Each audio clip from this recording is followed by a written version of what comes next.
This So is reversing and it's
My name is Willis Bright, and I have the distinct pleasure of serving as chairman of the African American Coalition of Indianapolis.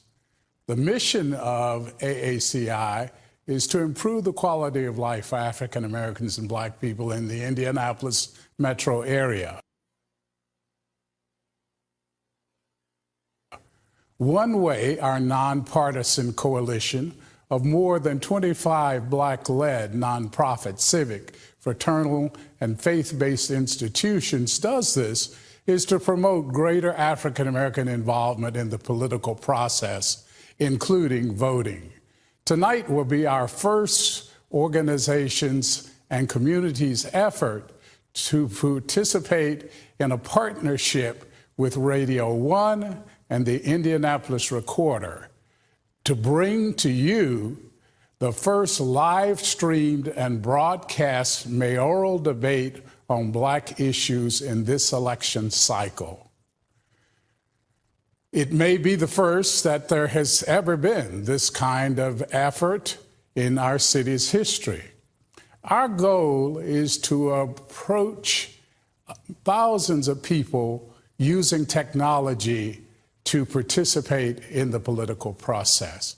We've provided the candidates with lots of information and research about what is happening in our community, as well as questions which have come from you. We want to understand their plans for how they will work with our organizations, other Black organizations, groups that you're involved in to move the city forward. We thank the candidates for being here and look forward to learning how they plan to work with Black leadership, Black organizations, and citizens like you to move our whole community forward.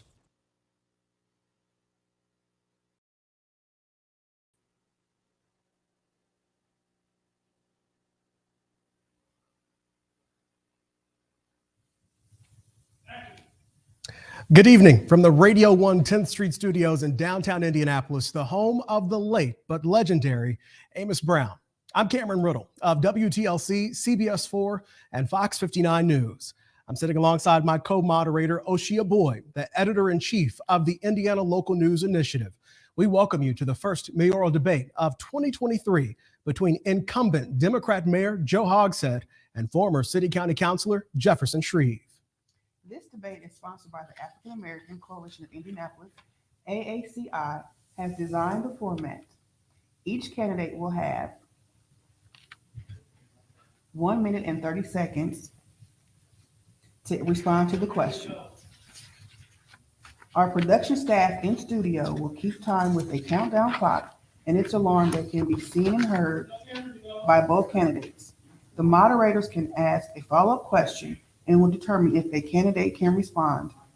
I think we're having a mic issue with yours, Oshia. Let me reread that last line. Okay. This debate is sponsored by the African American Coalition of Indianapolis. AACI has designed the format. Each candidate will have 1 minute and 30 seconds to respond to the question. Our production staff in studio will keep time with the countdown clock and its alarm that can be seen by both candidates. The moderators can ask a follow-up question and will determine if a candidate can respond in the event of a personal attack. If granted, the response will be limited to 30 seconds. Both campaigns have agreed to those rules.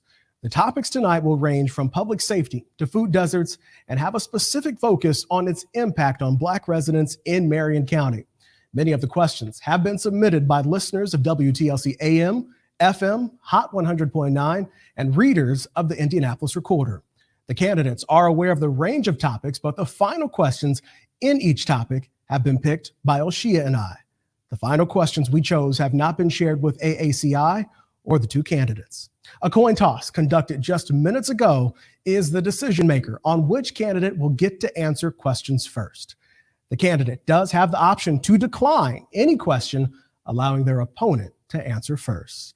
Jefferson Shreve won that coin toss and will get the first question, which will be asked by Oshia. Great. Some voters would say a Joe Hogshead campaign and a Jefferson Shreve campaign are the same thing. Some would say you resemble each other both in physical appearances and platform points. as even your websites tout some of the exact same proposals. Even the Fraternal Order of Police decided to remain neutral on an endorsement because they're not sure of the difference. So, what is the difference between Joe Hogsett and Jefferson Shreve? Mr. Shreve. Thank you to the AACI for hosting this. Congratulations to our Colts on their victory. And offer that as I collect my thoughts on a question I didn't anticipate.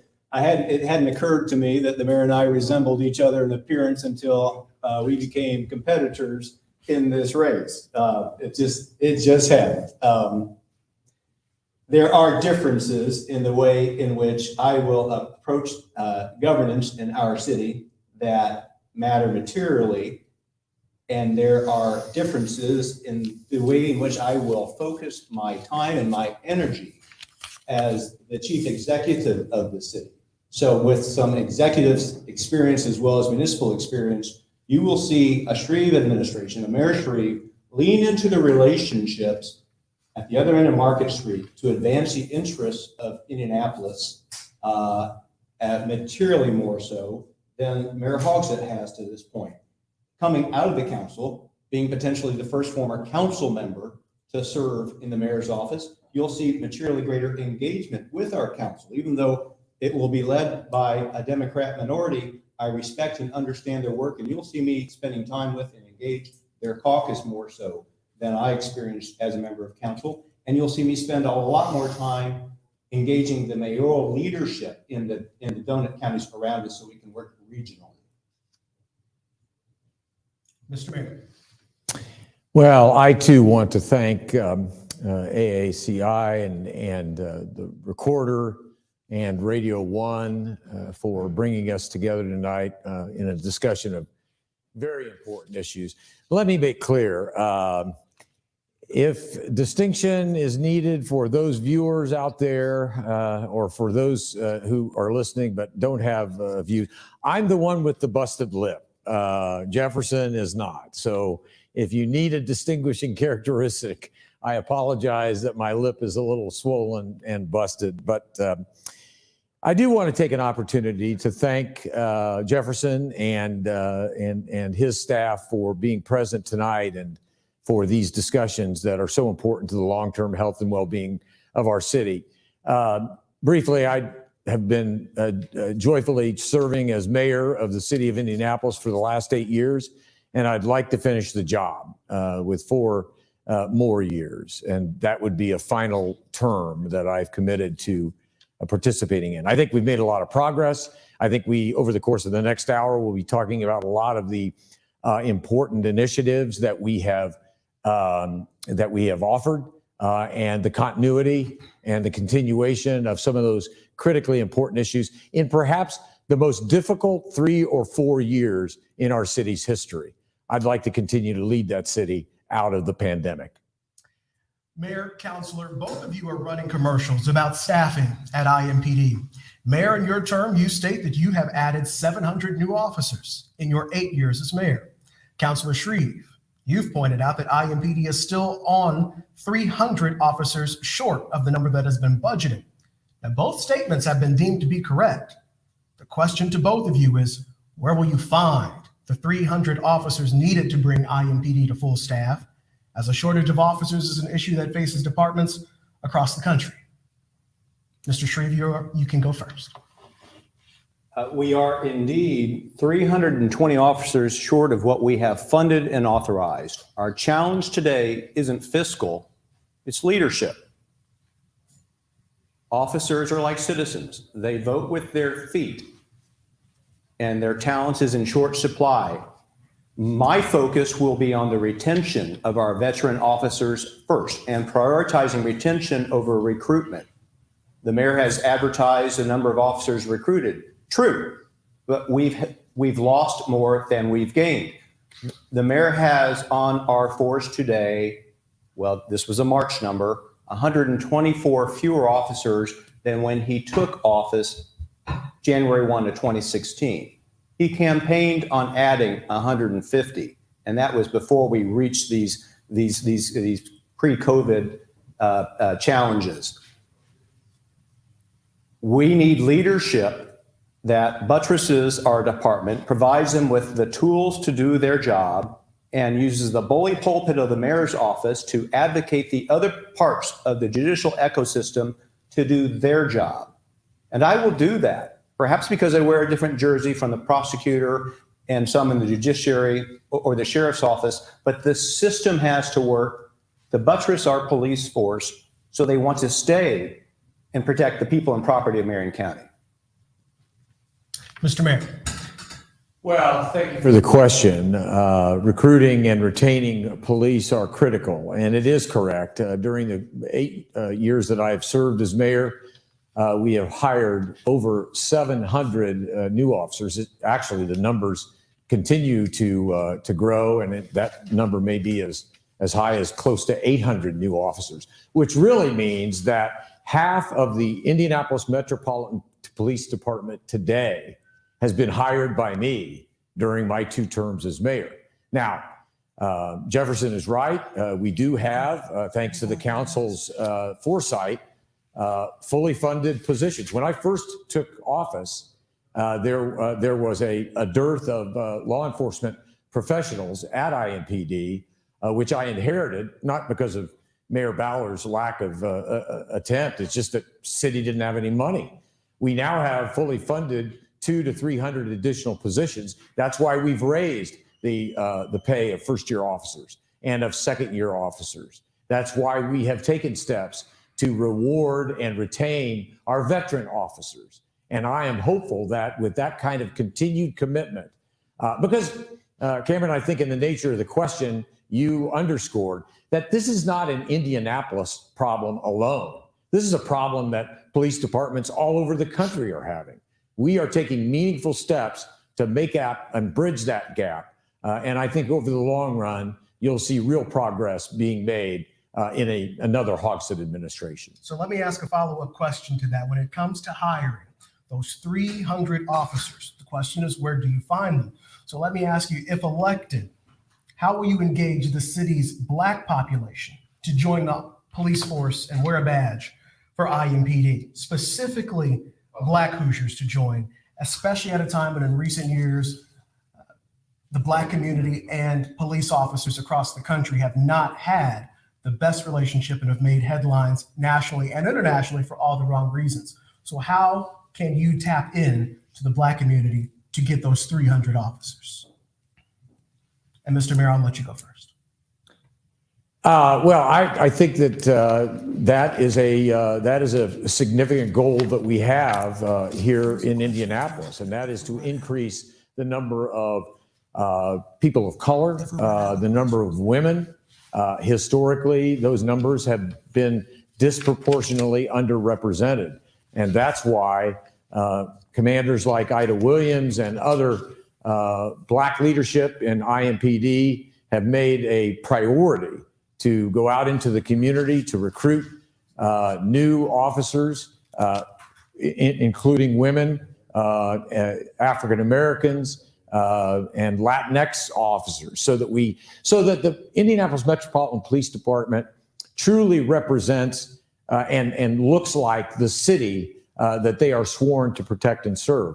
We're also doing everything we can to improve the relationship between our African American community and IMPD. Too many of our neighborhoods feel as if they are policed and not protected and served. We've got to change that mindset, and we've got to make real progress in that area as well. And when we do, because we will, I think you will see an increase in the diversity across the board of the Indianapolis Metropolitan Police Department. Councilor Shreve, do you have a plan and the 300 officers that you're looking for to tap into the Black community to encourage them to join IMPD? Well, Cameron, as a candidate, I have plans. As a 2-term mayor, there is a record. And the record of accomplishment toward working toward what we might share as a common aspiration is different. To the first question that you led off with. The department of the IMPD needs to be reflective of this community. And that certainly includes the African-American slice of this community, of which our department is not even half reflective of. And we have to have sufficient bench strength in the number of officers to have the bandwidth for them to be forward deployed in a true community policing posture, not just turning up when there's a violent occurrence, but with the bench strength to be visible in neighborhoods, community facing, turning up at neighborhood meetings, to be approachable, walking a beat in some dense neighborhoods, on the bike patrol, on the Monon, and in different areas of this community, blended in and a part of it. And so we have not made headway in the last 2 terms of this administration. And so that's the difference between a candidate with a plan to get it done and a mayor with a record that lines up with my plan, but not an accomplishment toward meeting those metrics. And Councilor Shreve, if I can follow up, do you have, I understand the mayor has a record, but in your plans, do you have plans to engage the Black community to help fill positions at IMPD? I do. Now, I do think that our city council, the fiscal authority that I had the opportunity to serve on and work through a half dozen budget cycles, has made it materially more plausible to recruit first and second year officers, because we've moved salaries from $39,000 for a first year officer up to $72,000. And that's pretty good money. And I believe that we're going to be able to attract people from communities of color to better represent the force that reflects this city. The challenge is the delta between what we are compensating our first and second year officers and those veterans that have 5 or 10 or even 15 years of service has become so narrow that our veterans are leaving.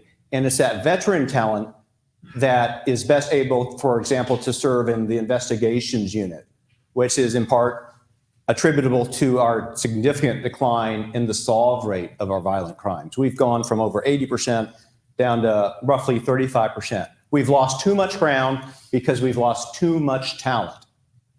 Thank you. Oshia? Let's stick with public safety. So how do you balance the desire of the Black community to be served and protected by police departments that they pay taxes for, but not to be over-policed or harassed with tactics that have been found to be disproportionately impact Black people? And I'll start with you, Mayor Hogsett. Well, thank you for the question, Shia. The record of this administration as it relates to accountability and transparency is unprecedented in our city's history. For the first time, every patrol officer now has a body-worn camera. That simply has never been the case until the Hogsett administration. We did not have a use of force policy prior to the Hogsett administration. We now have a well-defined use of force policy. We did not have a use of force review board that is civilian majority before the Hogsett administration. And now we have a civilian majority general orders committee, which is the committee that essentially makes up the rules in which or by which officers engage. We are now in the process of budgeting for dashboard cams for more transparency. And I have made police community relations a critical issue, and I expect that will continue over the next 4 years. But it's clear from our record that this administration listens to the community. Of course, we worked with AACI to make many of these changes, and I'll continue to work with AACI and the Black Church Coalition to make this systemic change. Thank you. Mr. Shreve, how do you respond? Well, that transparency is, of course, important in all communities in Marion County, and the use of technology is an enabling tool that our city has been too slow to adopt. I served on the Police Body Camera Commission. Gosh, it was, sorry, there's that word gosh. It must have been 7 or 8 years ago. And we finally had those on all of our officers. The budget that was introduced in the Public Safety Committee just recently will put dash cams in 700 of our squad cars next year. We have been too slow to adopt and implement the technology in the only first-class city in Indiana. And so I will accelerate that investment of technology and the utility of it that is important towards that transparency element that matters to all communities, including the Black community, so they don't feel like they are policed differently. But there again, having that visible, not just responding in a crisis presence, is so crucial to that environment that we need to create from a public safety standpoint.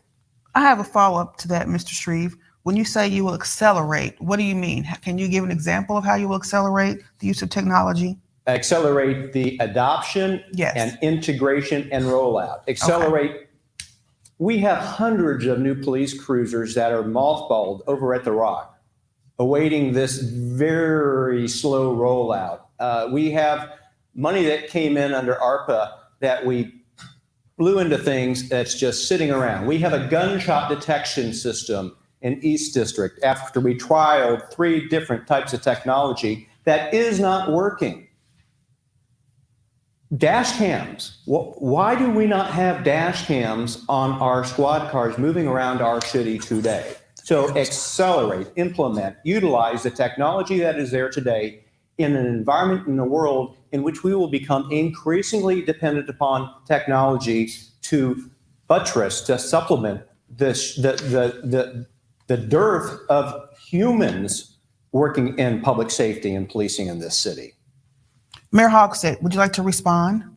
Well, I just simply point out to the extent that Jefferson is calling for the acceleration of dash cams as an example, that will be decided, I guess, a week from now or so by the Indianapolis Marion County City County Council in our budgeting for operating year 2024. That budget contains the operational expenses and the technological expenses for adding dash cams. So to the extent that Jefferson believes it hasn't been fast enough, it's in the process of happening as we speak.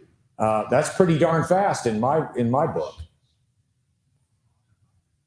Let me ask one final question here in public safety. When we talk about guns, getting guns off the street, police agencies have not been shy about the increase in guns involved in crimes in our city. Both of you have called for stricter gun control in the city. Mayor, you first called for the Marion County repeal of permitless carry, a ban on assault weapons, and raising the age to buy a gun from 18 to 21. Councilor Shreve, you have echoed that exact same call. The challenge ahead of you is the same for both. The current state law doesn't allow either of your proposals to take effect. So how will you get the Republican-controlled State House to allow the policy to take effect in Marion County? And Councilor Shreve, will begin with you. So we have to recognize the constitutional constraints that a mayor, a city has to work with the General Assembly. And there is that preemption constraint that's just part of the formula. And so when the council and the mayor introduced something, 10 days after the General Assembly adjourned its last long session, it was theatrics, it was optics, it was toothless. There are some elements that I agree with, because I have said from the very get-go in my candidacy that I want to support our police in ways that the leadership has asked for. If I were a legislator, I'm running for a management position, but were I a legislator, and if I had heard the testimony of Superintendent Doug Carter or our Chief Taylor, who asked that we keep in place the permitting requirements if you want to conceal carry a weapon, I would have been persuaded by that testimony and left that in place. I think that the lawful age of gun purchases should be harmonized at 21. There's a carve out for private gun and knife shows, things like that. But there's a way to do this, and I will work through the proper channels with those relationships that I talked about leveraging at the front end of this debate this evening at the General Assembly as part of my legislative priorities package toward trying to get those things done in ways that can be implemented. Mr. Mayor? Well, I'm very proud of the fact that we've already passed common sense gun safety regulation and measures to get the guns out of the hands of the people who have no business whatsoever carrying a gun. We have passed at the city council level, city county council level, increased the buying age to 21. I'm not talking about just doing nothing. I'm talking about taking action. And that's exactly what we've done. The city county council, with the administration's support, has raised an ordinance raising the age of carry or buying a gun to 21. We have already, as an ordinance here in the city of Indianapolis, banned permitless carry. We've banned the purchase of military-style assault weapons.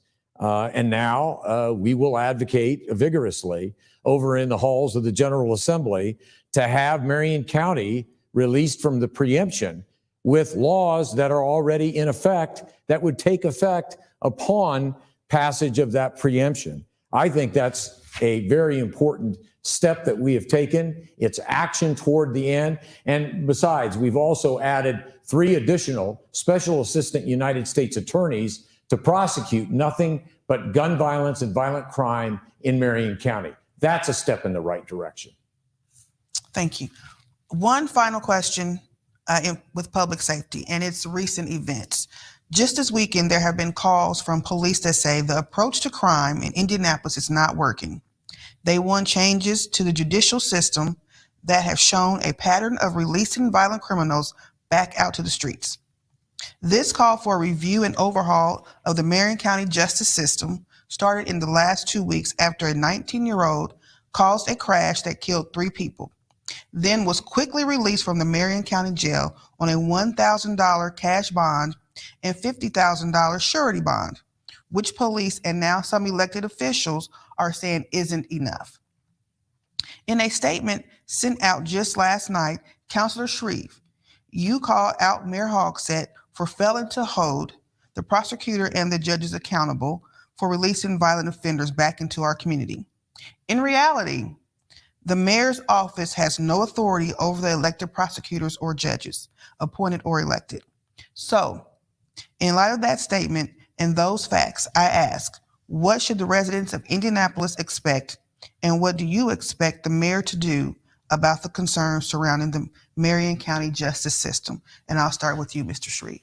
Ms. Boyd, the residents of Marion County should expect to be able to live in a safe and civil city. You should have that expectation. We tax people to provide that service. It's the biggest slice of the fiscal pie that the citizens are taxed and that we have a responsibility to deliver. And I stand by that statement. That statement originated with heartfelt testimony from Superintendent Doug Carter and was echoed by our FOP leadership. The system isn't working.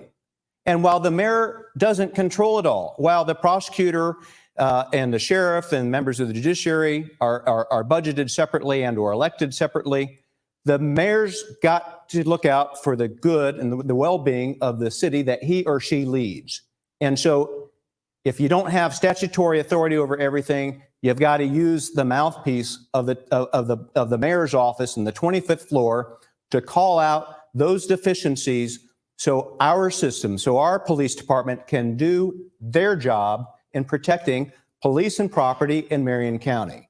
The mayor's got a voice, an outsized voice, and needs to use it. Mr. Mayor? Well, that's exactly what I've done, is used the bully pulpit, and I'm proud of it. Having served as the United States Attorney, the federal prosecutor, I know something about criminal justice and prosecuting people to the fullest extent of the law. We did so very successfully during my 4 years as the federal prosecutor. But it's more than just words, it's actions and it's deeds. Now, you're right, Ms. Boyd. I mean, the Marion County prosecutor is a separately elected official. The sheriff is a separately elected official.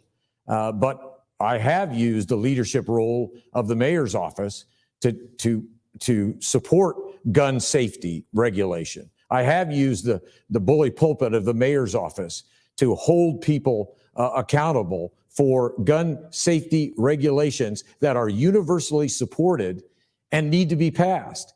And that's why I will be a strong voice in the halls of the General Assembly for lifting the preemption.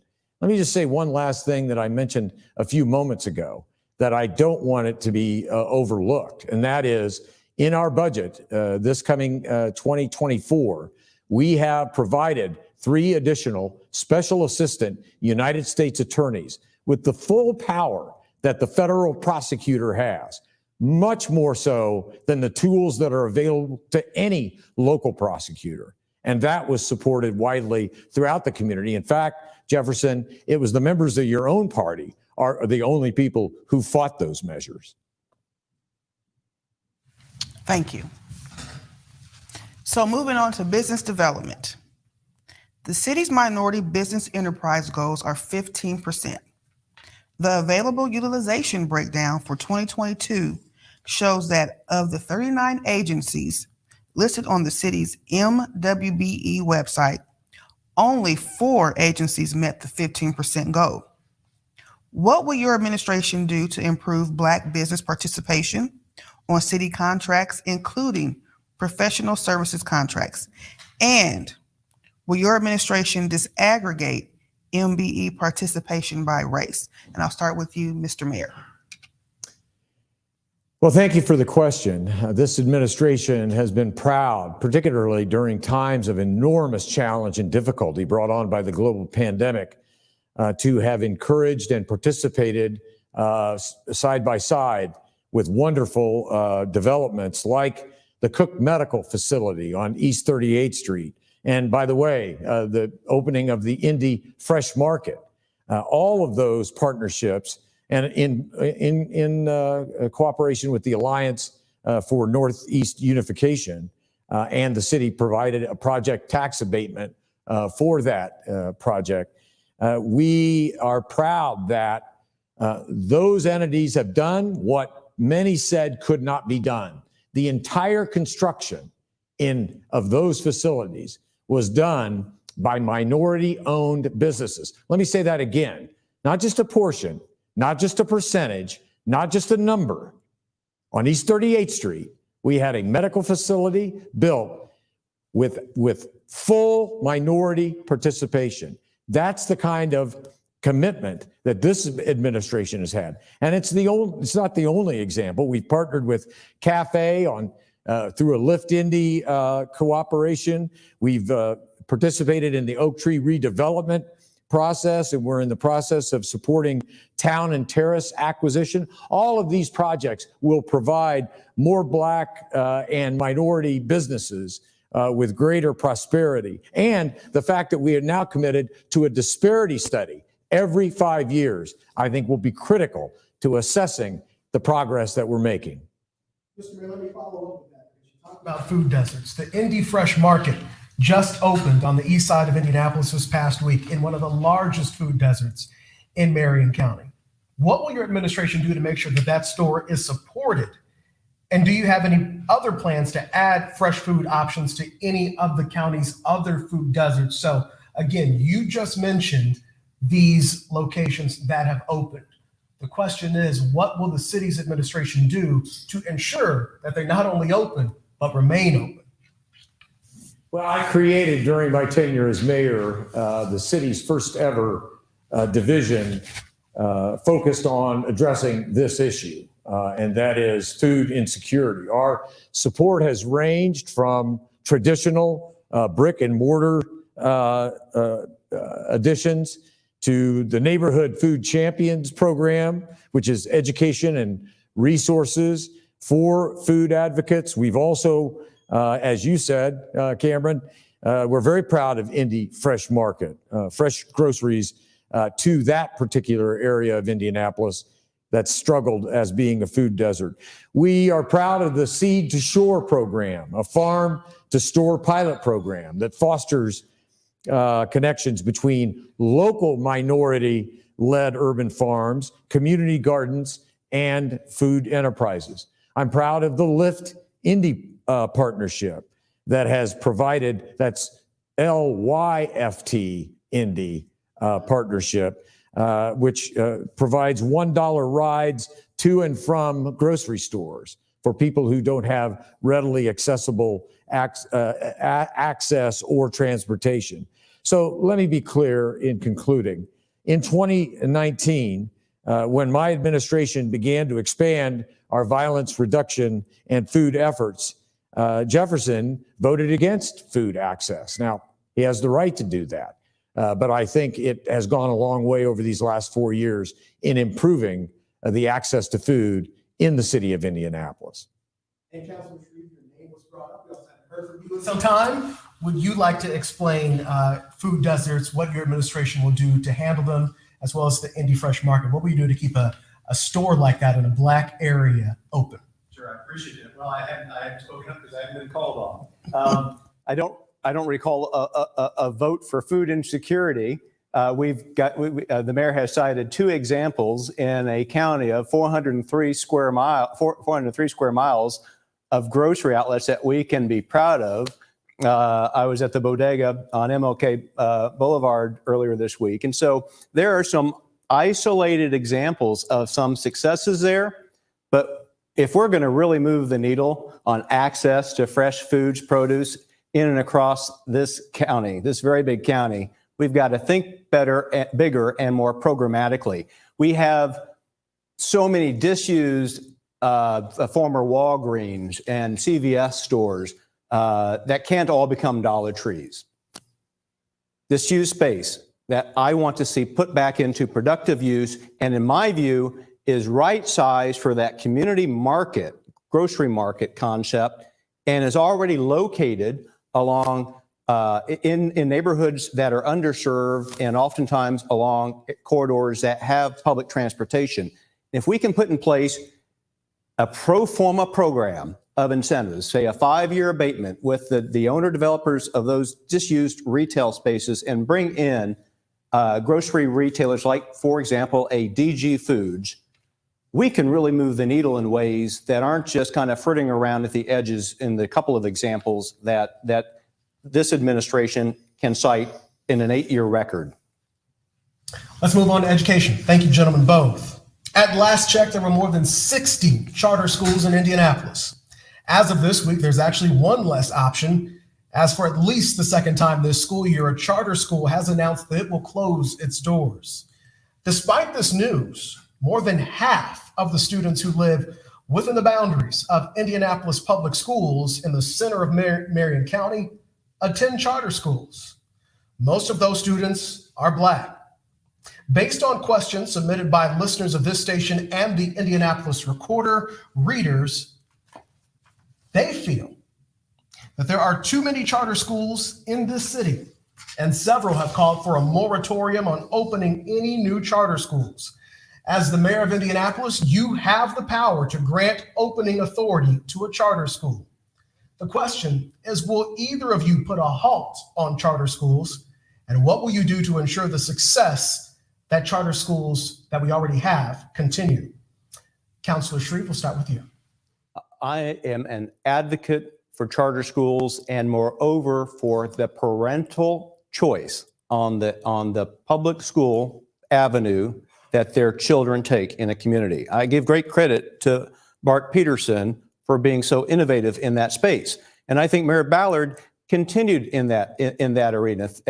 And we do this chartering. This comes in the aegis of the mayor's office through the Office of Education Innovation.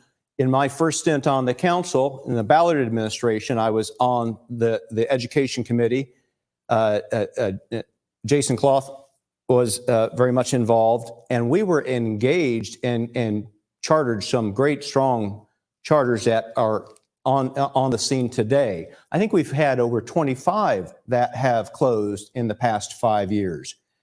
Look, their continuance needs to be driven by quality metrics, but their closures, when they don't meet those metrics, need to be precipitated in a humane fashion for the students that are midstream in those schools, so they don't have the rug yanked out from underneath them early on in the school year. They shouldn't all survive because school choice should be quality driven in a marketplace economy, and I'm an advocate for it. So I'm not proposing a moratorium.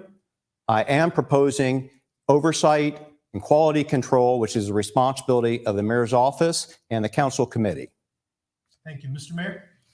I think halting the responsible growth of charter schools is not the right direction to take, although I appreciate the question and I appreciate the concerns that are contained within the question.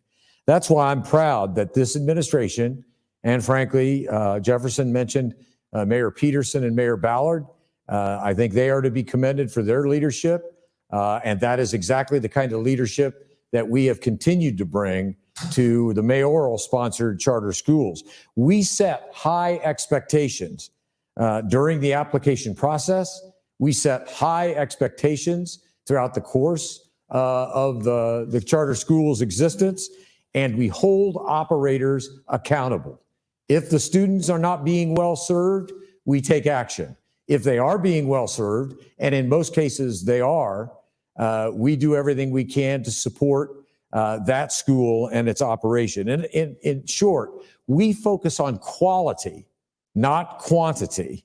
And it's important that we continue to provide these types of learning opportunities for students, especially in areas of historically underserved populations. I am proud of the efforts that we've made in cooperation with the Indianapolis Public School Corporation.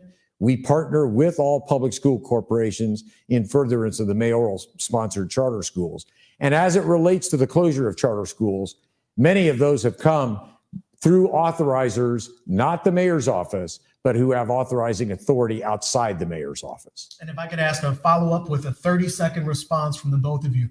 You both have said that you would not put a moratorium on charter schools of adding any, even as you mentioned correctly, Mr. Mayor, you don't have authority over all of them, but the mayor does have the authority to do so. In 30 seconds or less, what would you say to the calls from people who say that charter schools, the 60 plus of them in Marion County, are killing public schools like IPS?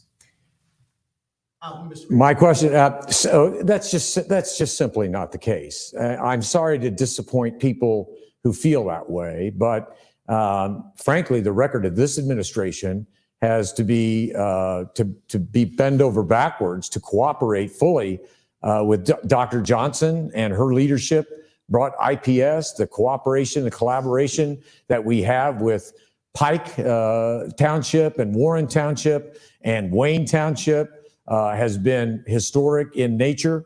We do provide accountability to all charter school boards, and I'm glad to say that they are the most diverse leadership group, not just at the local school level, but at the charter school level. So I'm proud of our record there. And I think that rather than kill IPS, we want to make sure and empower IPS. Thank you. And Councilor Shreve, in 30 seconds or less.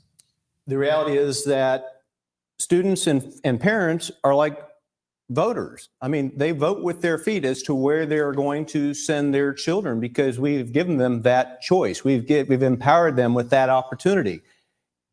And 44% of IPS students are now remaining in the district schools. It's contracted to that point where the district school students are in the minority. It's a function of quality outcomes as perceived or realized in the option that we have provided in an educational marketplace. So I want to continue to provide that. We need stronger schools in Indianapolis. People will leave their neighborhood, their township, or their county. Your time is up. Thank you. I'd like to move on to housing. According to listeners of this radio station, the rent in Indianapolis is too high. Tax rates are going up on properties in or near gentrified neighborhoods, and it's displacing Hoosiers from their homes, including those in predominantly Black neighborhoods. What will your administration do to stop or slow the skyrocketing rent and tax payments in Marion County? And we'll start with you, Mr. Shreve. Well, we can have development in our neighborhoods without displacement. and that's so important. We want to encourage investment in our neighborhoods that underpin our city, but not displace those long-term residents that call those very neighborhoods their home. There are tools and paths that exist and that a Shreve administration will pursue to put caps on the growth in the assessed valuation on homes for long-term residents, and particularly those living on a fixed income, i.e. oftentimes older residents, so they are not forced into displacement as their neighborhoods are developed, as investment flows into them. I happily represented some very successful neighborhoods on the council, such as Bates Hendricks, Fountain Fletcher, Stadium Village now on the Old South Side, where we're experiencing that phenomenon. We want that investment. It's good. We do not want to displace those very long-term residents that make up the fabric of those neighborhoods. I think we can do both.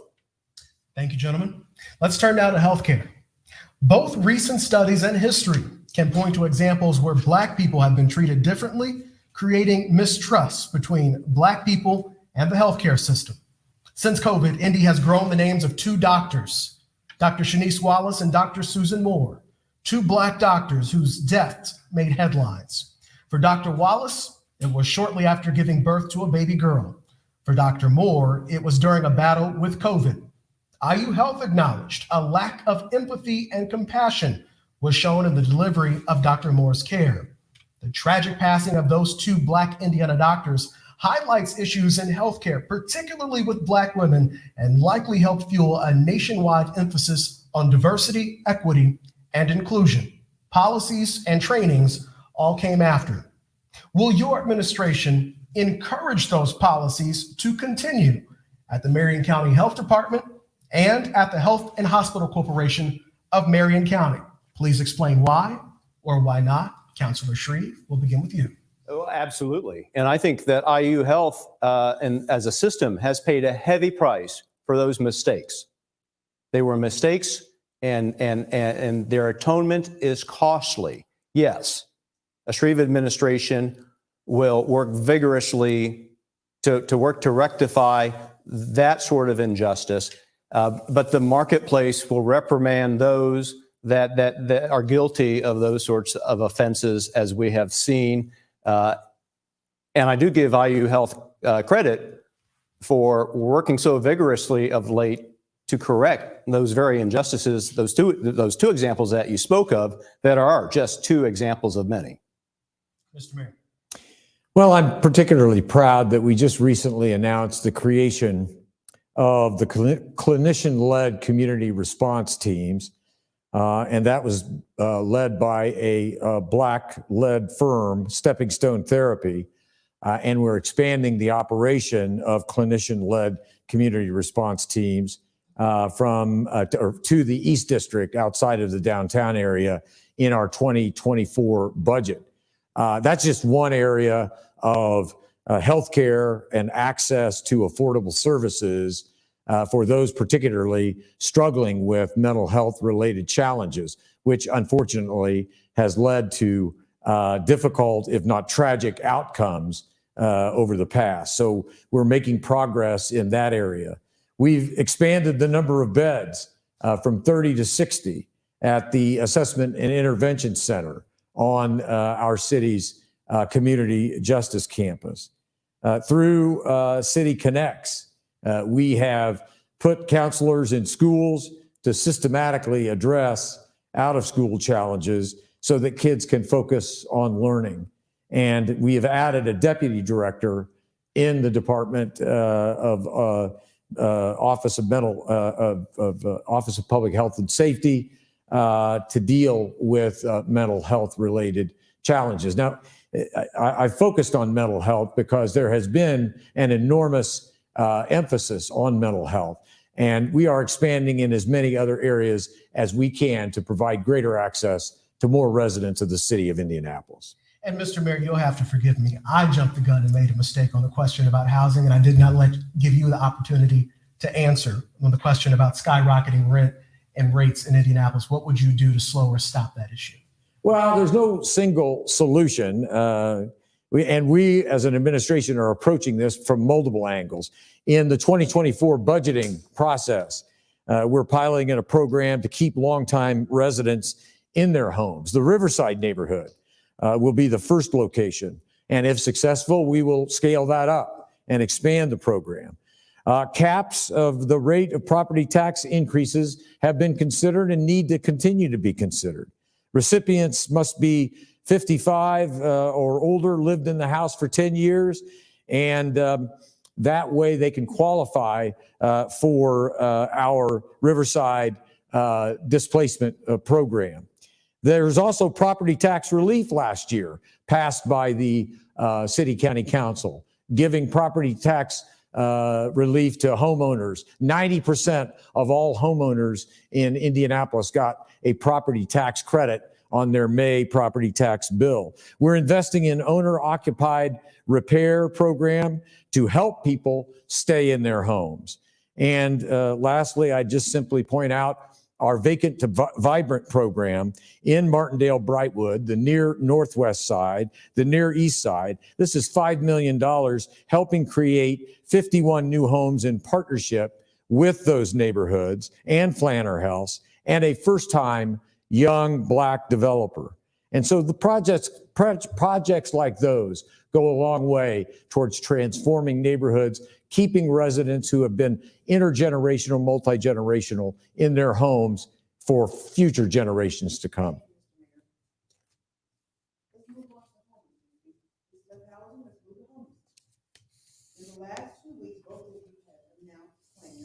That impact the issue of homelessness in downtown Indianapolis.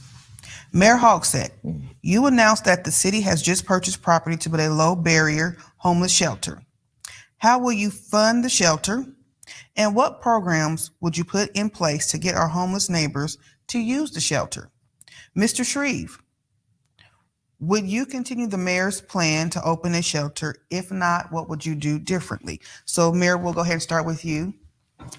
Thank you. I joined with the Indianapolis Continuum of Care earlier in a commitment to reduce Black homelessness in Indianapolis by 35% over the next 18 months. That goal is meant to eliminate racial disparities that persist across the board in our homeless response network.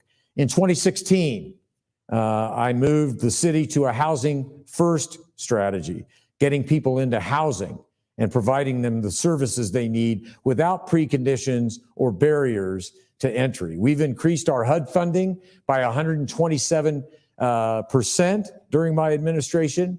We've worked with partners to increase the number of permanent supportive housing units by 89% during that same period of time. And then, as you mentioned, Ms. Boyd, just a couple of weeks ago, it was a very exciting announcement.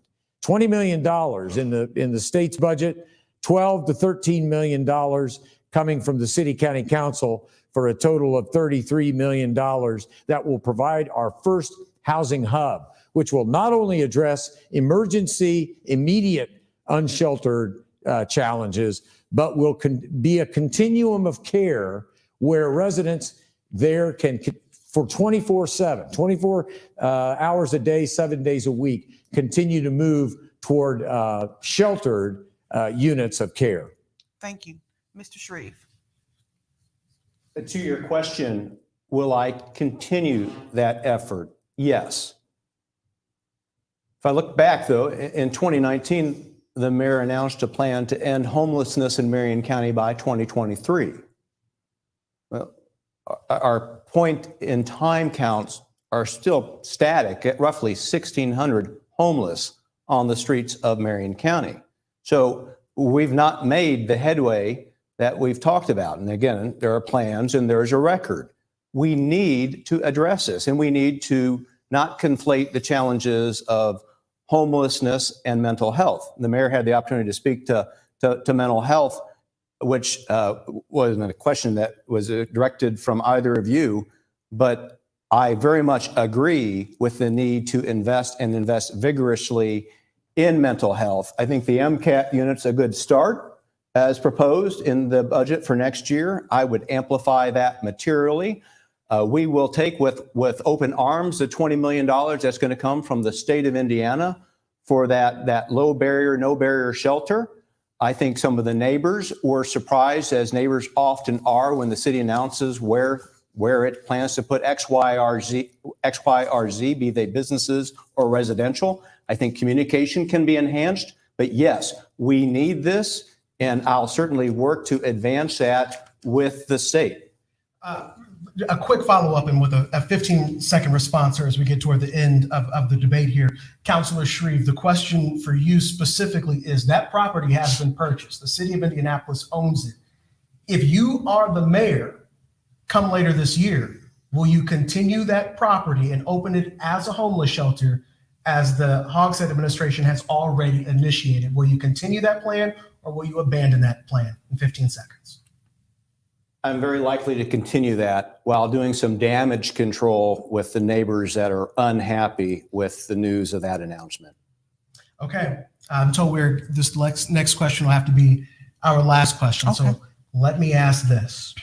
In your 8 years as mayor and councilor, in your 1 year and 3 months on the city county council, can you tell me something that you did, a project, a piece of legislation that you passed during that time in public office that you are most proud of and had a great impact on the people listening to this debate? Mr. Mayor, I'll start with you. Well, I'd answer it in two different ways. The first term, I think the greatest accomplishment of this administration, among many, many great accomplishments, was the total reform of the criminal justice system, which is manifest itself most notoriously in the existence of our community justice campus, which, by the way, when you go to the community justice campus, the first building that you encounter is our assessment and intervention center, which is designed to keep people who are in need of treatment out of jail and give them the treatment that they need to resolve the challenges that they face. That was a tremendous effort and I think a great accomplishment. In the second term, one thing that Jefferson always focuses on but never mentions is how things have developed over the second term.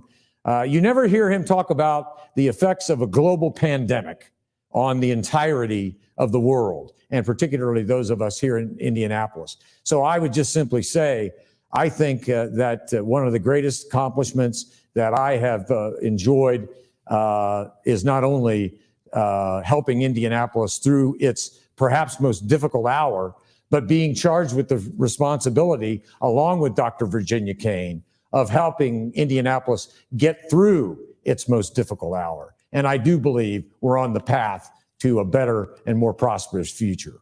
Thank you, Mr. Mayor. Councilor Shreve. Cameron, I had a little more time in service than what you referenced a few moments ago, because I've served on our Metropolitan Development Commission.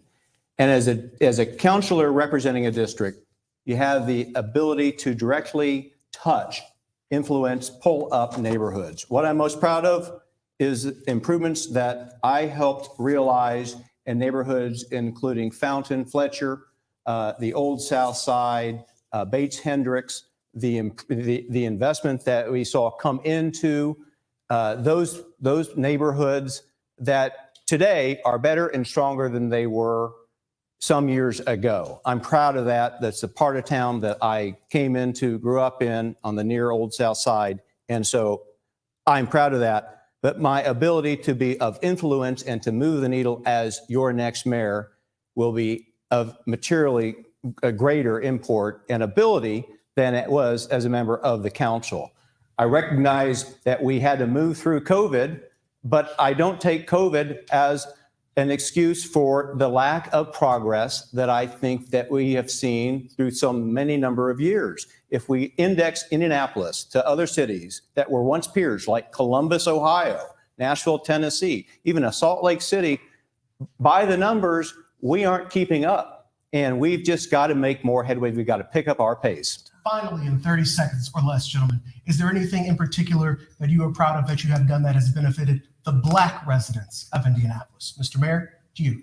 I would say that community-based, neighborhood-oriented policing, where police officers are getting out of their cars and engaging in community-related relationships, and the building of greater trust through our transparency and accountability will go a long way toward bridging this gap between IMPD on one hand and the community on the other. We need to bring them together and work together to face this public safety challenge. Thank you, Mr. Mayor. Councilor Shreve, 30 seconds to you. And I think I have brought forth a vigorous campaign and made our mayor work maybe a little harder than he might have if I weren't in this arena competing for this space, the hearts, minds, and votes of our Black residents as we work to advance the agenda and the needs of members of this community that by income levels, by the metrics of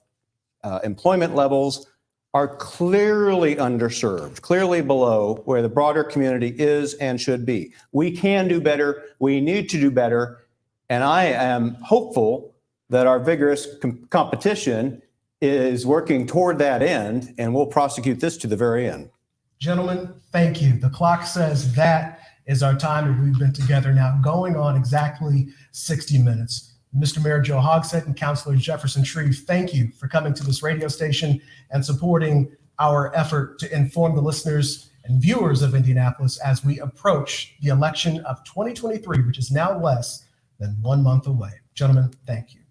Still to come here on this radio station and on the streaming platform that you are watching, we will continue our coverage here with a conversation with likely voters who have been off to the side watching this debate. We're going to hear from them with Tina Cosby here in just a moment. But first, before we go, one final word from the members of the African American Coalition of Indianapolis.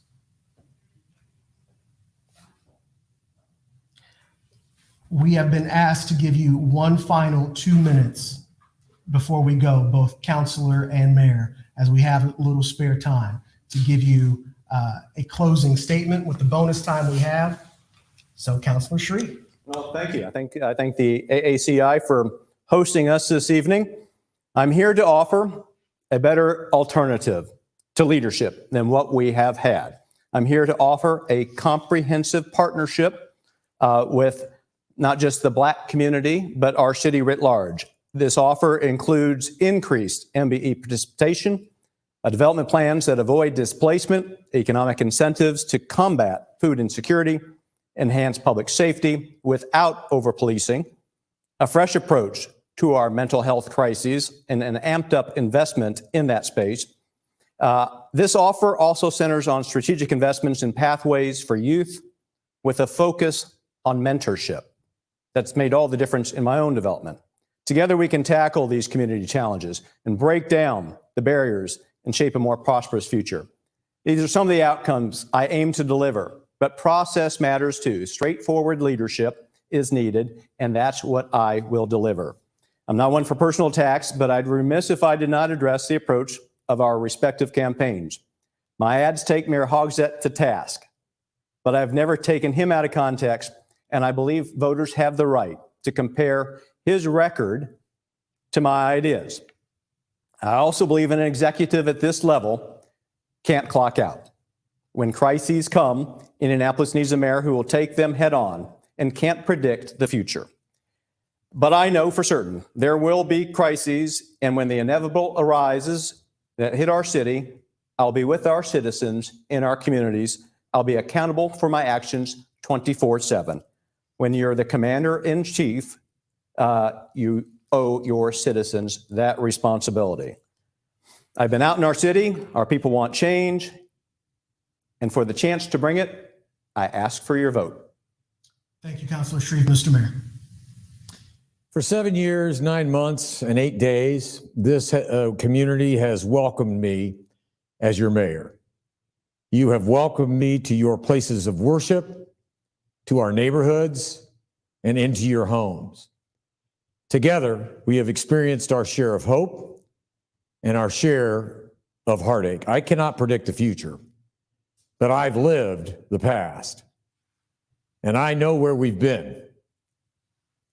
And as mayor, I can promise you Going backward is not our destiny. I see every one of you. And so does Deputy Mayor Judith Thomas, a Black woman. So does Deputy Mayor Lauren Rodriguez, a Latina. So does Romy Bernard Tucker, head of the Office of Public Health and Safety, a Black woman.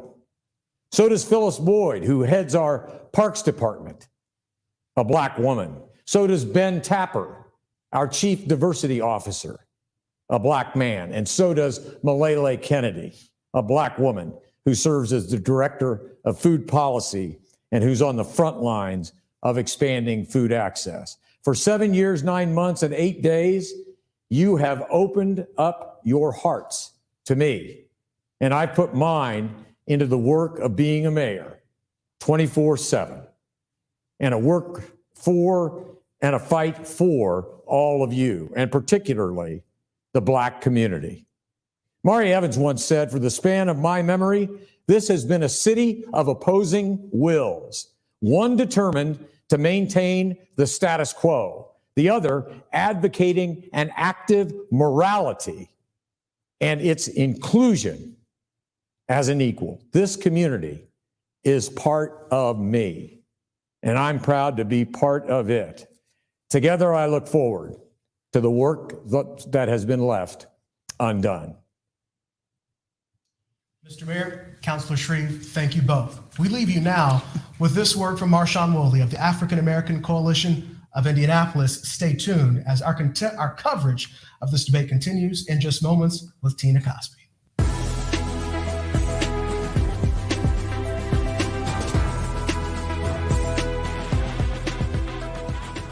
Good evening. My name is Marshawn Woolley, and I serve as the African American Coalition of Indianapolis Policy Director. The late Bill Crawford said, "Know your interest." We just heard from two candidates vying to lead the most diverse city in the state with the largest Black population. As a voter, you will have an opportunity to select the candidate that best represents your interest. We cannot decide that for you. As a voter, it is your opportunity to consider the information presented and to decide who best will be a partner for the Black community's progress. As a non-voter, you are not deciding anything and are missing an important opportunity to maybe make things a little bit better. We encourage you to watch the re-airing of the debate on Channel 16 starting on October 10th, on WTLCFM.com, Hot109.com, PraiseIndy.com, and on the Indianapolis Recorder's social media platforms, including YouTube. The last day to register to vote is on October 10th. Remember, if you don't think you can make it to the polls on Election Day, you can get an absentee ballot. Your application for an absentee ballot must be received no later than 11:59 p.m., 12 days before the election. To get your absentee vote by mail application, you can contact the Marion County Election Board at elections@indy.gov or call 317-327-5100. Please get an absentee ballot. Finally, I'll reiterate, Black leaders are working hard in their own way to move the community forward. We have our own plans, agendas, and initiatives. We're not asking for anyone to save us. We're looking for a partner for our progress. We're asking the community to decide who that candidate is. Thank you.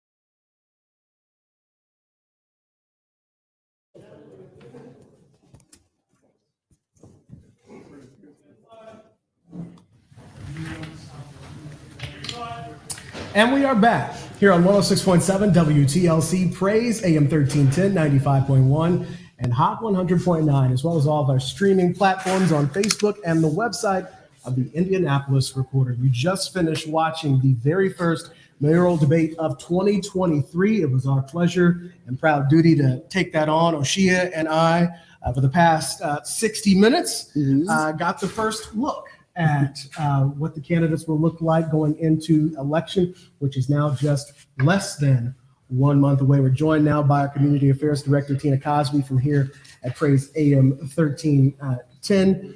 Oshia, Tina, what are your first initial? Yes, that's what I was just thinking. Start with Tina because we were trying to focus. Yeah, there's a lot going on. Yeah. It was very engaging, which is what you want a debate to be. It wasn't as contentious as you've seen debates become in the past, but I thought it was very good. I mean, I think we got a very good glimpse of what's to come because as the campaign season heats up more and more, it may be shaping up, as candidate Shreve stated, a candidate of record versus ideas, because that, and it's at the essence, that's probably what we're looking at. I thought that was a clever point that he made. I thought that was very smart, that it's ideas versus record. And I thought, wow, you're, Yeah. I think That one got me. I think that both candidates gave everyone something to think about, but I think I have to say that I think Jefferson Shreve kind of really put something on people's minds, especially if you already thought you had a clue of who he was. And fundamentally, that's what we have. Yeah. If you think about it. Yeah. This morning on the radio, we talked about what we wanted to get out of this debate. And for me, it was learning what is the difference between a Jefferson Shreve and a Joe Hogsett. Folks have said, as I pointed out, your platform points are exactly the same in a lot of these cases. And you look alike. And you look somewhat alike. They do. I'm sorry. They don't look exactly alike, but at first glance, They kind of do.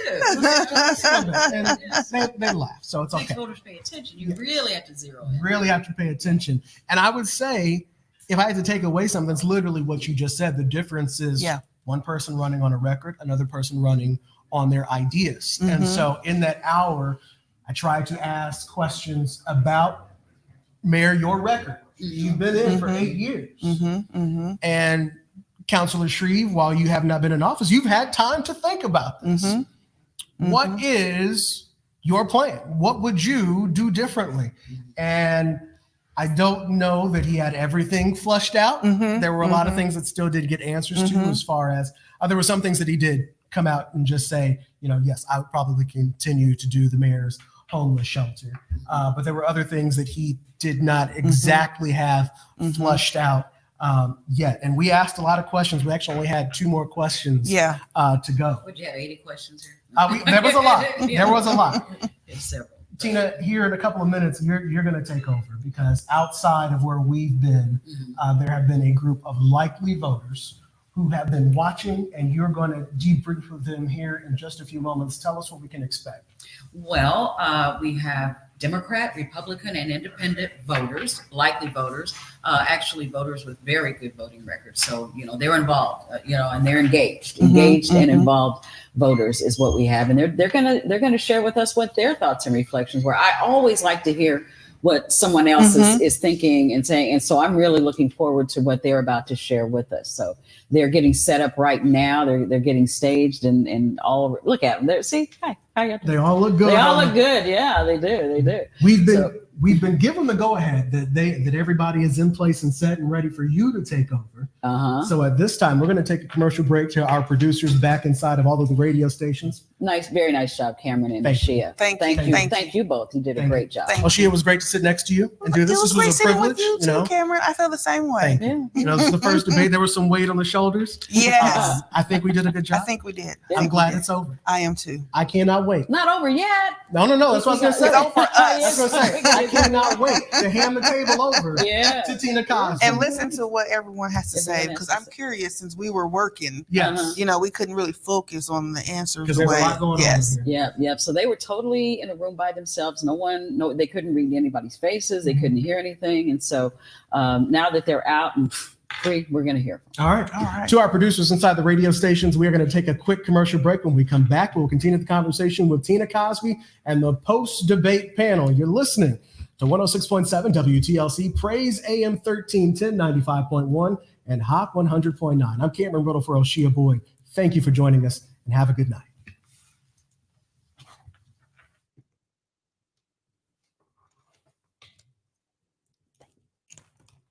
Okay, dokie. Okay, dokie, okie dokie.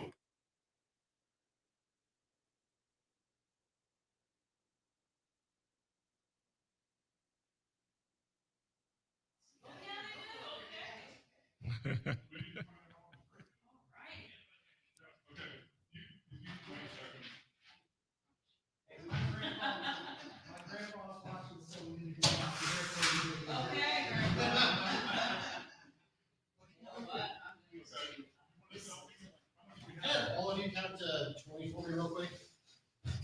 Just start counting. I got a mic check real quick. Just go start Check. counting. Okay. What? One, 1, 2, 3, 4, 5, 5. 6, Check. 7, Mic 8, check. Check. 9, Check. 10, Mic check. 11, Mic check. 12, 13, 1, 14, 14, 3, 15, 16, 17, 18, 17, 18, 19, 11, 20. 12. We're just gonna tell us we good. 14, 15, 16. Are we good? All right. Are we good? Okay. I was like, when are you gonna tell us we?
And welcome back. Thank you for staying with our continuing coverage of this evening's mayoral debate between Democratic Mayor Joe Hogsett and Republican challenger Jefferson Shreve.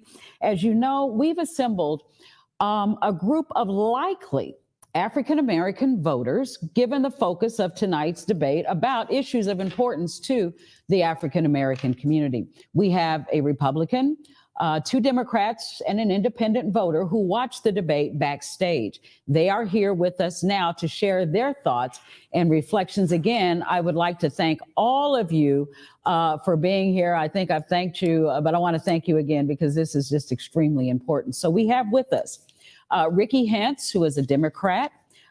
We have Ellie Mazungu, who is a Republican. Nora Hollis, who is a Democrat, and Gregory Merriweather, who is an independent. So thank you all so much for being with us. Let's start first with asking your impressions and your thoughts of what you just saw and heard. And there's no particular order, but I guess we can just start with you, Mr. Hentz, and work our way down the table. All right. Well, Ricky Hentz, like you said, and yes, I was very impressed with the mayor, how he presented his presentation, how he was very forceful and had command of all the material, knowing the city. On the other side, you had the Shreve, the Republican candidate. Seems like he was just here, just at hang. He alluded to the fact that he took pride in making sure that the mayor is working a little harder for this campaign, which that tells me that it seems as though that, hey, I'm just here just to give a little competition, but I'm not really in this thing to win it. And we need someone that's going to be in that mayor's office that's going to do what they need to do to take care of our city and move us forward. Mm-hmm. Ellie? I think the debate was, pretty good. Each side has the opinions. The mayor stated what he did. Of course, there's some key points that we need to explore, and something that we think need to be done. And I feel like the candidate Jefferson Shreve, he has something that he's going to do. So we can't wait to see him get in that office. Mm-hmm. Okay. Ms. Hollis? Well, I too think the mayor delivered well. He handled all the questions I think that was presented to him in a very good way. And as far as the Jeffrey Shreve, I think he evaded a lot of the questions. Some of them he didn't even answer. He just, to me, he did a lot of filibustering. Okay. I mean, that's just how I see it. When you ask somebody a question, you expect an answer. Like he was talking about the police officers, if the mayor's out there trying to do recruiting and having it done, nobody apply. I don't understand what he feels that the mayor or any mayor can do about that. So that was, kind of my pet peeve on that police officers. Okay. And Mr. Merriweather, your thoughts? I thought it was a good debate. I found it interesting to see, honestly, 2 Caucasian males speaking on the issues of Black people. I thought, I found it interesting that the topic or the total topic was the focus on our community. I found them both afraid to really touch on it because it became an inclusive thing. It wasn't Black. It was people of color. It was Black or Latino. But when it came down to answering the questions as it relates to the Black community, I think both missed because it seemed that they were either afraid, ashamed, or unknowledgeable on how to deal with the issues of our community. Yeah, I guess in following up on that thought, Mr. Merriweather, any thoughts from any of you, and please feel free to jump in as you will, how either candidate is prepared to address issues of importance to the African-American community, like the mistrust of police and police community relations, which there was quite a bit of time spent on the debate. Any thoughts on how you feel either candidate is prepared to handle issues specifically of importance to the Black community? I think that I don't see the preparedness. I see one, as Mayor Hawk said, close, he gave his 7 years, whatever time. But when you realize that Black people in Indianapolis are first in everything bad and last in everything good, it says that either he's not prepared or he doesn't care, one or the other. On the other half, you have Jefferson Shreve, who probably does not have that relationship with the Black community. So to me, it almost balanced itself out as two men that I think have to do their homework if they're really seeking the Black vote. Mr. Merriweather, I want to stay with you because you identify as an independent voter. Tell us a little bit more about that. You don't identify with either party. When it's all said and done, I think that, we've done in a sense, I think we've done a disservice to ourselves because I was always told that if you need to go where an elephant can't go, you use a donkey. And if you need to go where a donkey can't go, you use an elephant. And we don't inherit the pet. We don't inherit it and take it home. We use it as a means of transportation to get us where we need to go. And whatever candidate has our best interest is the candidate we should vote for. Okay. Anyone else on the panel want to weigh in on that? I would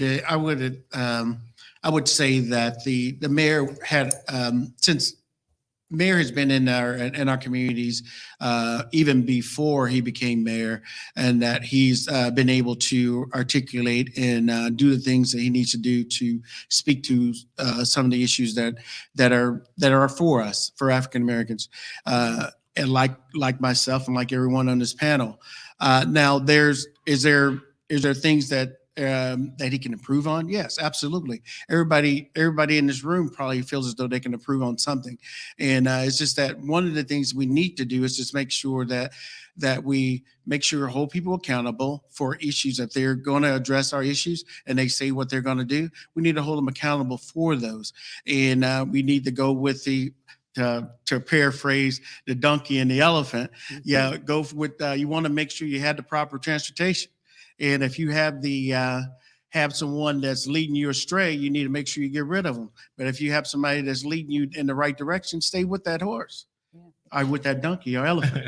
Yeah, the elephant. So anyone else want to weigh in on the question of, do you feel either candidate is especially prepared to take care of issues of importance to the African American community? I don't think Jeffrey Sreed is prepared to handle the Black community. And I feel that he should have been if he was on the council, because that council is diverse.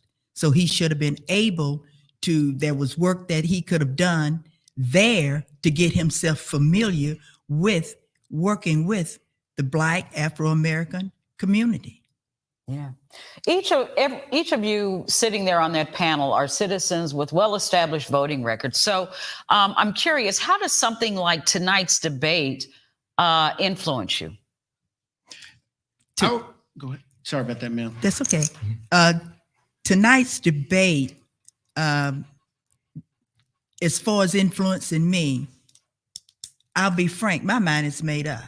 Okay. So I know what I'm going to do because, I'm just going to I'm a United Auto Worker. So I know what Joe has done for us and how he has helped us in a lot of things. We call upon him and he's there. Now, can I count on Jeffrey Sreed? I doubt it, because he's never, ever had any connection with Afro-Americans. He should have, as I said earlier. I mean, he was on the council, so he should have worked with them. One of the things that I noticed that with Mr. Shreve is that he always pivoted to making sure he always focused on, okay, we're going to take care of everyone. But this form was specifically for a particular issue. It was about us, for us. It wasn't about, we know, hopefully he understands that we know that you're going to take care of the whole community at large. But he was trying to make sure that he keep everything on the square, rather than trying to understand that, hey, he need to focus on our issues, not focus on the issues of, I want to take care of all in Indianapolis, after speaking to a particular issue that he haven't researched, haven't really been involved. Some of the things that was mentioned during the time he was speaking is that it seems as though that he just didn't have an idea on the whole city at large. He could focus on things that he was on the south side of Indianapolis, or other places where he have actually even been been a council member for, but he couldn't focus on Center Township, couldn't focus on Pike Township, couldn't focus on the other part of Indianapolis, but he could focus on the other. But he wants to be mayor of this city. He has to know what's going on in Pike Township, know what's going on in Center, know what's going on in Warren, and all those townships across this city, rather than just focusing on one particular area that he represented. So with that being said, if you have a person in position for 8 years and you realize that Black people are last in housing, first in food deserts, last in median household income, first in the jail, so how do you look and say that person knows what's going on with Black people? And if they do know what's going on with Black people, they're failing at helping Black people, because we can't look and say this person is being successful or even good to us if we realize the situation we live in. He talked about housing. If you realize that 64% of Black people rent, those benefits are not for the people who are renting homes. Those benefits are the people who own a home. And so those evictions are happening to us. And if anyone is benefiting, it's whomever is owning that home, which is a lot of corporations, and our mayor has done nothing about that. See, Mr. what okay. I can Go ahead. I can add on that too, especially with the mayor, when he says something about adding more housing for the homelessness, I don't think that can decrease the number of homeless. But what is the root cause of those homeless? Are you adding more money to decrease the depression, or kids, who does not afford the child care, or kids who do not have like a good home to stay? Because if you cannot afford enough money to live in a nice house, you're just gonna live, whatever you can afford. So that child will not grow up the same way as somebody who had, good child care, the investment in their community. I feel like there are a lot of stuff that need to be improved.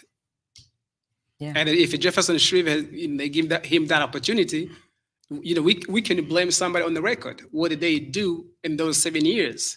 Now, if he get elected, and then we can take him accountable for having been done. Okay. So speaking of which, what does it take to get your vote for each of you? What does it take to get your vote? What does it take for me to get? What does it take to get your vote? Yeah.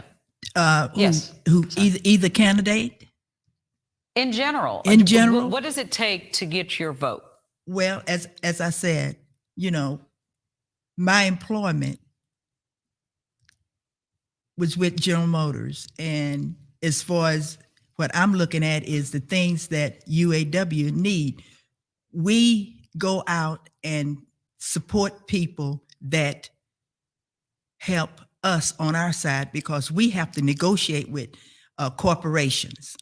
And every time they've put a building up out in Speedway, the mayor was there supporting us, and that is Mayor Hawksack, okay? And so as far as Jeffrey Shreve, I don't really think he would do that, because just the way he avoided a lot of the questions. So what you're saying is that a candidate, to get your vote, to be assured of your vote, a candidate has to be present for you to see what they're doing. Is that what you're saying? He has to be out there in the community. Okay. And if you need something, you should be able to call the mayor's office and get an appointment or whatever you have to do, and he come to his office and talk with him. Okay. He has to be there. He has to be present. That's my feel. Okay. And anyone else? What does it take to get your vote? What does a candidate have to do to get your vote? One of the things Ms. Cosby had said, I'm going to pivot back a little bit on Greg's comments to Isabel in regards to the mayor and being knowing the Black community and things like that, because we also have to take ownership of our communities too. And one of the things that when we're given the tools to address things in our community, we need to address them. We need to vigorously go out and make sure we attack those issues. If the mayor or whoever's in office is not doing the things that we need for them to do, we need to hold them accountable. You are saying that, hey, you're going to provide 55 years or older, 10 years living in a residence. But we're going to make sure that we hold them accountable and make sure we keep mentioning those things, because people, if we address those things, and I do believe that with our current mayor, Mayor Hogsett, he's a person that listens. He will listen to you. He will address those issues. He will at least have someone in the community to come out and do his part. But we also have to do our part in our community too, as well, holding all of ourselves accountable for what we need in our communities too, because they like Gregory said, they don't know us. We know us better than them. Yeah. So we know us best. So we need to make sure that we start putting those issues out there, so that, okay, these are the things that we believe in, the 3 core issues. Because if you put things out there that your 3 core issues, if you put too many issues out there, it's hard to tackle those things. 3 core issues that are important to us as a community, put those 3 core issues out there and making sure those issues are addressed. If they are not addressed, hey, why are you not addressing these? Why didn't we point it? These are 3 core things that are important to us. Let's address those. Because when we put too many things out there, it's not gonna get solved like we want it to be solved. But if we have issues and everybody's singing from the same hymn book and making sure that we're saying the same thing and coming up with issues that we can be accountable for and they can be accountable for. Yeah, So yeah, indeed. Actually, you just answered part of my next question, but the other 2 panelists, Ellie and Mr. Merriweather, what does it take to what does the candidate have to do to get your vote? Honestly, I need somebody to invest in my community. If you don't invest in my community, that doesn't show me that you care about, the way I live. One of the examples that I mentioned earlier is in child care. I don't think anybody's doing that. So, and also Jefferson Shreve mentioned one of the example, like police officers increased the salary to $72,000 a year. Maybe that's still not enough, but at least that shows that somebody's willing to take on the leadership, because I don't feel like, the salary or whatever they get paid is enough, because of the risk that they take on the street, helping on our community. That also is something that I feel like is interesting, to take care of our law enforcement, but also to invest in our community. So if we give it the chance to Mr. Shreve, and then we're going to blame on him or not do what he pledged to do, but he deserved the chance to try too. Okay. And Mr. Merriweather? I agree with Ellie. Investing in the community is definitely one for me. I think there's an unfortunate piece in this one, because we have a mayor who has such long tenure. And as a champion,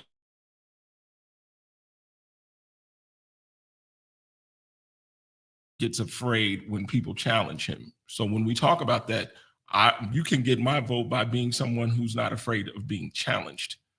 And I think that, when I look at this, that's one part of it. But yeah, me being able to challenge and still say, you know what, the dissenters actually helped me get better or stronger, that person will definitely get my vote. Yeah. We have just a few minutes before we have to wrap up here, but in a couple of sentences or in a word or maybe a short paragraph, I don't know. But what do each of you think is the most important issue for the city of Indianapolis in this mayor's race? What do each of you think? Education. Education in terms of? The school, our school system, IPS, charter, Okay. That is one of the main focus, that things need to get looked at there. And again, public safety, it's okay. It's, education and public safety. Okay. Ellie? Because this is particular for the Black community, I will emphasize on investment in our community. Ah, okay. Community investment? Yes, ma'am. Okay. Mine would be equity, and it would be policing, or the police relationship with my community. And when we think about just what was said with policing, they say Black people are over-policed. I disagree. Black people are monitored. Policing is a service. If you want to look at policing, look at Carmel. They get out, they meet, they talk, they know. Policing is not happening in the Black community.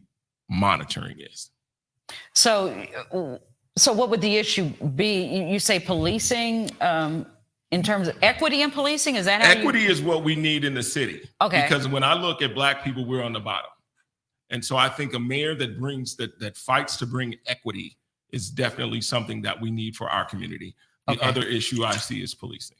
Other issues, policing. Okay. I would say that we, total community involvement, we need to make sure that we do more community involvement, because since COVID, during COVID, we had a lot of disconnect and things like that. The mayor was elected for his second term. By him coming in his second term, then COVID hits. Then everything just kind of shut down. And trying to get people motivated to come back to be a part of a community, because we had a lot of community involvement prior to COVID. We had people that were working towards that, and then COVID hit. Then everybody's there was a lot of issues that transpired. You had things that happened in Minnesota. You had things that happened in different parts of the country that caused people to like, wait. We need to address a lot of those issues, but the community involvement, if you get people community involved, and also the equity too as well, we have to make sure that everything is all on the up and up too as well. Just making sure everything is equal and making sure that people have the proper access to different things too as well. Because just because you have equity doesn't mean that you have proper access, because you have to make sure that you're giving the people the know-how, the knowledge to be able to use those resources in their area, and making sure that the resources are being used properly. And like Mr.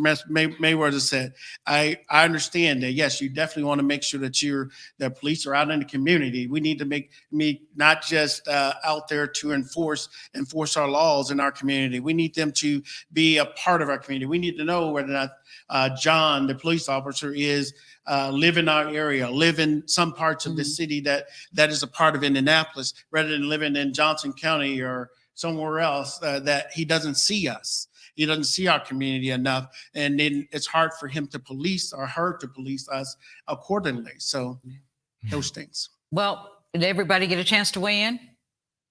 I think so. Okay. Well, again, we're running out of time, but I cannot thank you all enough. I have a most sincere thank you to all of you for being here with us tonight and sharing your thoughts with us tonight. Thank all of you for being involved and staying involved in this all-important political process. To everyone out there, Election Day is November 7th. Please don't forget to get out and vote. Thank you for joining us.